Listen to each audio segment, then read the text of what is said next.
Okay, my name is Sabrina Brown, and this is my persuasive speech on the rate of divorce. Right now, there's a declining population of divorce, or adults that are getting married.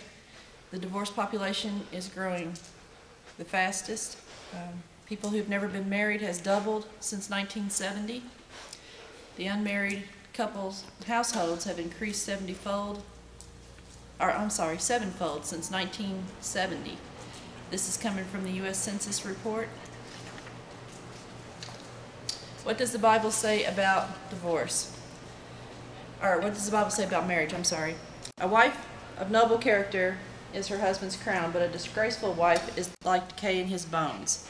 That one there is telling you that if you have a really good wife, it's pretty self-explanatory, but it's telling you if you have a really good wife that you're going to have a great life and it's going to be prosperous, and if you don't, then it's going to be pretty bad. The second one I have is for a man. It says, many a man claims to have unfailing love, but a faithful man who can find? The righteous man leads a blameless life. Blessed are his children after him. And Hebrews pretty much sums it up.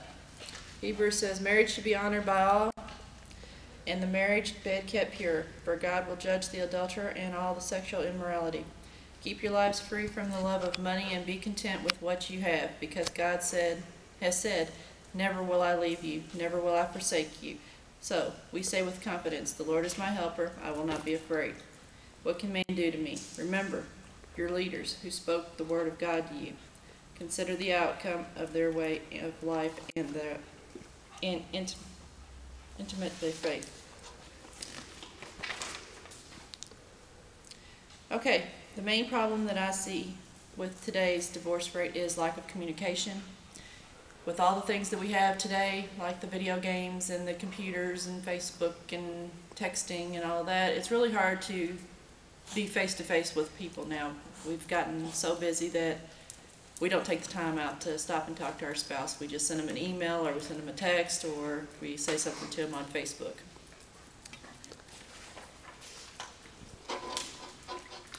The reasons that we get divorced, like I just said, the first one I think is communication. The second one is abuse. That can be verbal, physical abuse. That's a really big deal, because if you don't have that trust there and you don't have that bond there, then you're going to have major issues with your marriage. And the third one is cheating. Once again, if you don't have the trust and the bond there, you're going to have issues.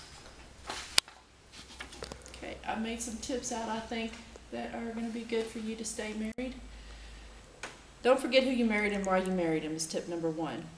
So you were in love with him at one time. I know it's not going to be all peaches and cream at all times, but for the majority of the time it can be if you do communicate with them and you don't shut them out of your life. Tip number 2 sounds kind of funny, but argue.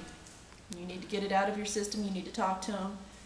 It doesn't have to be a screaming, yelling match, but when you are arguing, you need to tell them why you think that what they did was incorrect, or tell them, or they will tell you why they think what you did was incorrect. So it could go either way, but you both have to listen to each other. It can't just be a screaming, yelling match.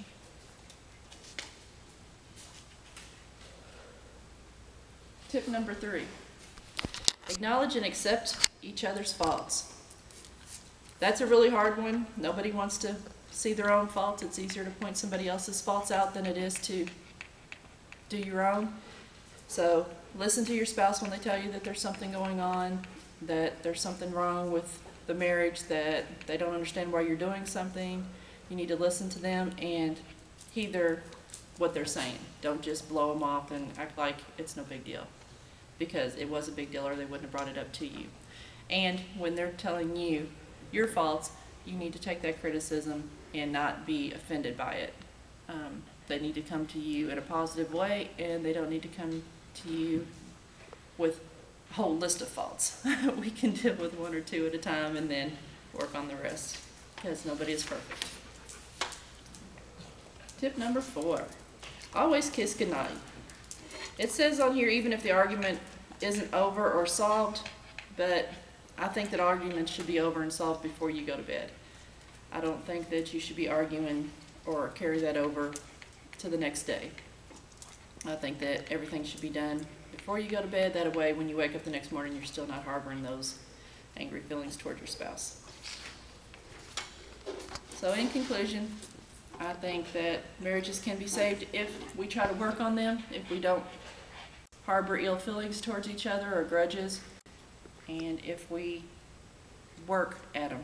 Marriage is not an easy thing. It's not something that's just going to come to people who don't try to put any effort into it. You have to put effort into it every day. You have to talk to your spouse. You have to love your spouse. And when you have kids, that's another thing that's thrown in the mix that could make your marriage tough too, because the kids like to pull you all between each other, so don't let that happen. You two need to stand together as one person and not be separated. And that's my speech, my persuasive speech. Thank you all. How long was it?